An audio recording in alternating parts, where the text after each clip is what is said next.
Students, हमारा chapter है business environment and in that we are going to discuss the topic impact of government policy changes on business and industry. कि government की जो policies change होती रहती हैं from time to time, उनका business और इंडस्ट्रीज पे क्या इम्पैक्ट पड़ता है। You must know, students, in 1991 LPG was introduced by the government of India. Liberalization, privatization and globalization. Liberalization से क्या हुआ? We liberate the industry from licensing system. Privatization में क्या हुआ था?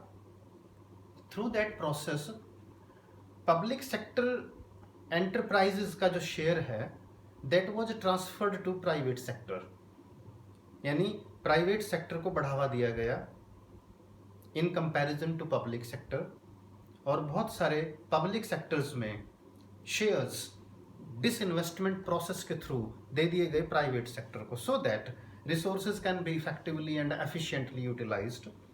Then globalisation, students you must know, now it's not a local market, it's not state market or national market, it is international market, यानी पूरा world ही एक economy है अपने आप में। तो उस वर्ल्ड इकॉनमी से इंटीग्रेट करने के लिए इंडियन इकॉनमी को बहुत सारे मेजर्स अडॉप्ट किए हैं गवर्नमेंट ऑफ इंडिया ने। तो ये जो लिबरलाइजेशन, प्राइवेटाइजेशन एंड ग्लोबलाइजेशन की प्रोसेस है स्टिल कंटिन्यूस, अभी भी उसमें चेंजेस होते रहते हैं, कुछ ना कुछ गवर्नमेंट करती रहती है। उसका बिजनेस और इंडस्ट्री पे क्या इफेक्ट पड़ा है या पड़ता है, we are going to discuss that. Students, you must know, changes in government policy directly affect the working of the business enterprises. We can discuss it through some points. First point देखिए बेटा, क्या है impact का, increasing competition. Before 1991, Indian market was just a national market. बहुत कम industries थी जो world की MNCs जो इंडिया में काम कर रही थी, या अगर कोई फॉरेन कंपनी इंडिया में आना चाहती थी तो बहुत सारी रेस्ट्रिक्शंस थी। It was difficult for them to work over here. But 1991 में हमने जो लिबरलाइजेशन और ग्लोबलाइजेशन की प्रोसेस को फॉलो किया, उससे क्या हुआ, बहुत सारी MNCs इंडिया में आई। नो डाउट इंडियन MNCs और इंडियन इंडस्ट्रीज को भी मौका मिला अब्रॉड जाने का। यानी through this process of liberalisation and globalisation क्या इंक्रीज हुआ, कंपटीशन इंक्रीज हुआ इंडियन मार्केट में। अब उस कंपटीशन का फायदा क्या हुआ देखिए, और नुकसान क्या हुआ। Due to increased competition, our businessman they have to focus on the quality of the product, efficient utilization of resources, and they need to use cost effective techniques। क्योंकि जब भी कंपटीशन इंक्रीज होगा तो आपकी इंडस्ट्री का market share कम हो सकता है, मार्केट में आपकी सेल्स और टर्नओवर कम हो सकती है। तो इंक्रीज्ड कंपटीशन को फेस करने के लिए you need to update yourself, you need to update your resources. Students, you must know, आप नेट पे भी चेक कर सकते हैं, इंटेंस कंपटीशन की वजह से बहुत सारी इंडस्ट्रीज बंद भी हो चुकी हैं। यानी इंडस्ट्री वही सरवाइव करेगी जो अपने आप को कंपटीशन के लायक बना के रखेगी। यानी increased competition provides threats, challenges, no doubt opportunities also. Opportunities कैसे, मैं बताता हूँ आपको। If you are working in India और इंडिया में बहुत सारी MNC आ गई and you improve your product, MNCs India में आई हैं, आप अब्रॉड जाइए ना। If your product is good, comparatively पहले से ज़्यादा मार्केट शेयर आपका बढ़ जाएगा। अभी तक आपका नेशनल ब्रांड था, अब आपका इंटरनेशनल ब्रांड हो जाएगा। तो नो डाउट कंपटीशन इंक्रीज होता है, but that provides threats, challenges as well as opportunities. Second point देखिए इम्पैक्ट का, more demanding customers. Customers become more demanding. More demanding कैसे, बिकॉज आफ्टर इंटेंस कंपटीशन, बहुत सारी एमएनसीज मार्केट में आती हैं, बहुत सारी नई इंडस्ट्रीज आती हैं, उससे क्या होगा, कस्टमर्स को चॉइस मिलती है, एक Indian products, foreign products, and a number of products are there, and in that way customers becomes slowly and gradually more demanding. यानी जैसे इलेक्ट्रॉनिक्स प्रोडक्ट हैं, देखिए बेटा, इलेक्ट्रॉनिक प्रोडक्ट्स में हर 3 महीने 6 महीने बाद you need the product with new features. वो कैसे होगा? That is to be done by the industry in order to survive in the economy. अगर सर्वाइव करना है तो आपको ऐसा करना होगा. इसका मतलब कस्टमर्स ज़्यादा डिमांडिंग होगा और उसको सेटिस्फाई करना, that is also a tough task. For that purpose you need to innovate your techniques, you need to improve the quality of product constantly. तो ये भी है कि बिजनेस का जो गवर्नमेंट पॉलिसी चेंजिंग का क्या इम्पैक्ट पड़ा है, कस्टमर ज़्यादा डिमांडिंग हो गया. 1991 से पहले बेटा एक प्रोडक्ट अगर बनता था वो कई साल तक चलता रहता था. I tell you about Colgate. Colgate का एक पेस्ट आता था वाइट कलर का, कई साल तक वही चलता रहा. 91 के बाद देखिए आप, not only Colgate, different companies, उनको अपना कलर, फ्लेवर, डिज़ाइन, हर चीज़ चेंज करनी पड़ती है. सिर्फ टूथपेस्ट का एग्जाम्पल बता रहा हूँ बेटा आपको, because customers have become more demanding. Third point देखिए, rapidly changing technological environment. Technology is rapidly changing day by day and accordingly. अब इसका बिजनेस पे क्या इफेक्ट पड़ा है? देखिए, टेक्नोलॉजी बहुत जल्दी चेंज होती जा रही है.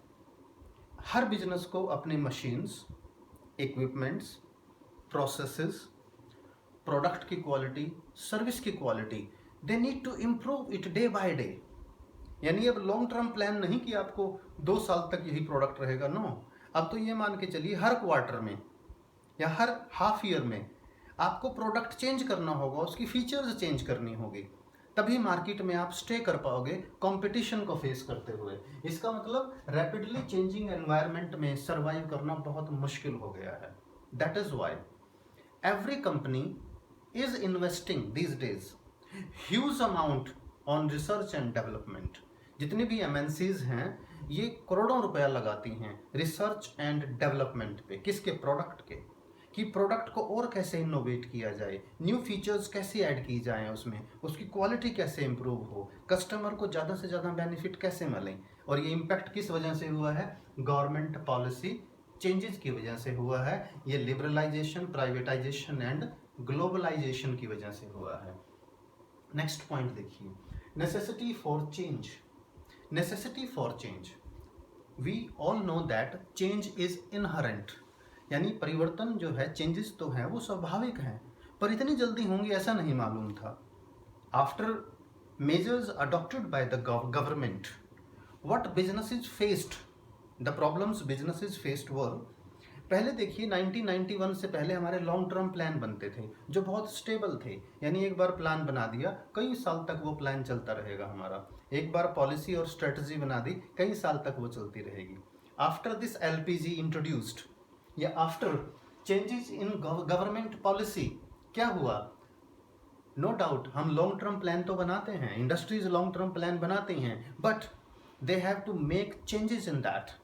उसमें उसको चेंजेस करने पड़ते हैं because environment factors and forces are changing rapidly.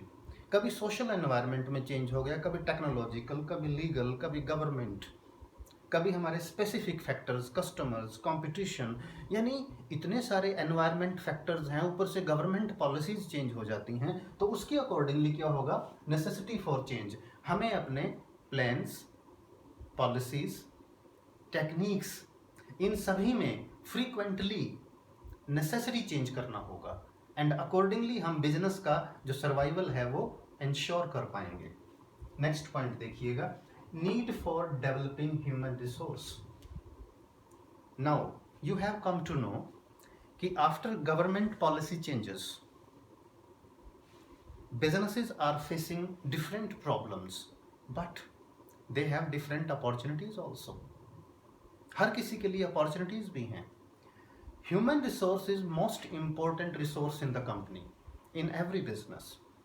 देखिए हमारे पास मैन, मनी, मशीन, ये कितने भी बढ़िया क्यों ना हो, लेकिन इनको यूज़ करने वाला, यूटिलाइज करने वाला जो ह्यूमन रिसोर्स है, यानी जो हमारे एम्प्लॉयज़ हैं, दे शुड बी स्किल्ड, उनकी नॉलेज अपडेटेड हो, they should be trend timely. इसीलिए उनको डेवलप करने के लिए, ह्यूमन रिसोर्स को डेवलप करने के लिए कि वो स्किल्ड रहें, उनकी जो कॉम्पिटेंस है, योग्यता है, कैपेबिलिटी है, वो डे बाय डे इम्प्रूव हो, तभी तो वो हमें बढ़िया क्वालिटेटिव प्रोडक्ट दे पाएंगे। तो कंपनीज का मेन फोकस हो गया है, देखिए कि HRD, ह्यूमन रिसोर्स डेवलपमेंट पे बहुत सारी कंपनीज बहुत पैसा खर्च करती हैं, ध्यान देती हैं, और इससे देखिए कंपनी का ही फायदा नहीं हुआ, इससे एम्प्लॉयज़ का भी बेनिफिट हुआ है।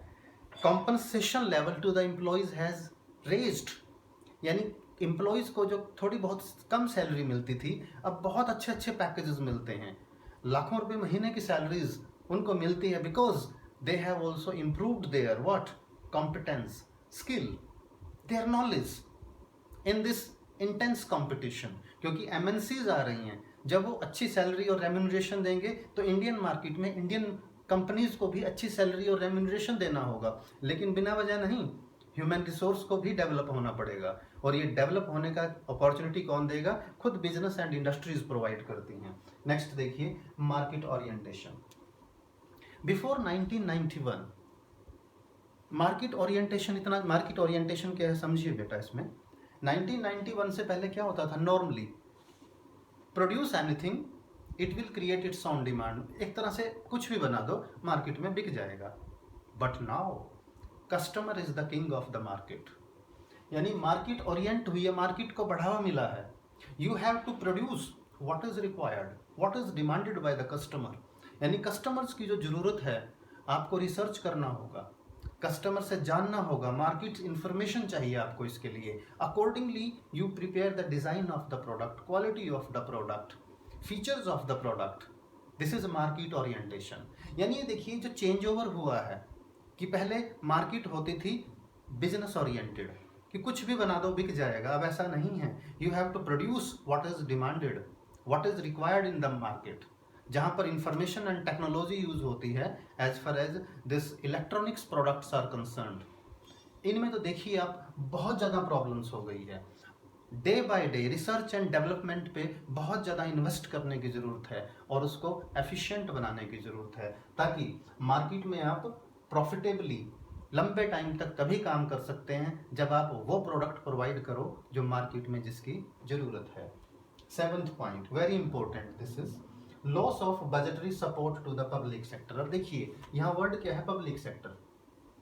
1991 से पहले इंडिया में बहुत सारे पब्लिक सेक्टर कंपनीज थी, यानी ऐसे सेक्टर्स थे, इंडस्ट्रीज जिन पे गवर्नमेंट का पूरा फंड्स था, गवर्नमेंट का पूरा कंट्रोल था, गवर्नमेंट सारे डिसीजन लेती थी, and most of the public sector enterprises was running at loss, उनमें लॉस होता था, और उस लॉस को गवर्नमेंट बजट के थ्रू सपोर्ट करती थी, पूरा करती थी। 1991 के बाद गवर्नमेंट ने वो सपोर्ट देना बंद कर दिया, और पब्लिक सेक्टर एंटरप्राइजेज को कहा कि if you want to survive, अगर आपको सर्वाइव करना है तो you have to survive on your own, ensure the efficient utilization of resources, earn your profit and ensure your survival in the market. यानी जैसे प्राइवेट सेक्टर काम करता है वैसे ही आपको काम करना होगा, हम आपको किसी तरह की गवर्नमेंट से बजट की यानी फाइनेंशियल सपोर्ट नहीं देंगे। It was a big change, यानी गवर्नमेंट पॉलिसी का जो चेंज हुआ है ये बहुत ज़रूरी था और बहुत बढ़िया था। इसका इफेक्ट ये हुआ कि बहुत सारे जो पब्लिक सेक्टर एंटरप्राइजेस थे they started working hard, and उनमें से कुछ ऐसे भी हुए कि जिनको अच्छे प्रॉफिट्स अर्न हुए, and they ensured their survival in the market and among the competition. तो ये था impact of government policy changes on business and industry, यानी इंडियन बिजनेस एंड इंडस्ट्री पूरी तरह से चेंज हो गई, क्योंकि एक तो ओपन मार्केट हो गई, ग्लोबलाइजेशन हो गया, कंपटीशन इंक्रीज हुआ, कस्टमर्स बहुत डिमांडिंग हो गया, टेक्नोलॉजी बहुत ज़्यादा चेंज हो गई। Every business must have the updated and the latest technology. Change करना एक नेसेसिटी हो गई, एक ज़रूरत हो गई। ह्यूमन रिसोर्स पे बहुत ज़्यादा पैसा इन्वेस्ट किया गया, so that knowledge of human resource should be updated timely. Market orientation, customer is the king of the market, और इसके साथ सिर्फ customer is the king of the market ही काफ़ी नहीं है, आपको बिजनेस एनवायरनमेंट प्रोटेक्शन का भी ध्यान रखना होगा और पब्लिक सेक्टर को एफिशिएंट बनाने के लिए उनको बजटरी सपोर्ट देना बंद कर दिया गया ताकि कंपटीशन को वो खुद फेस करें, प्रॉफिट अर्न करें और अपना सर्वाइवल इंश्योर करें।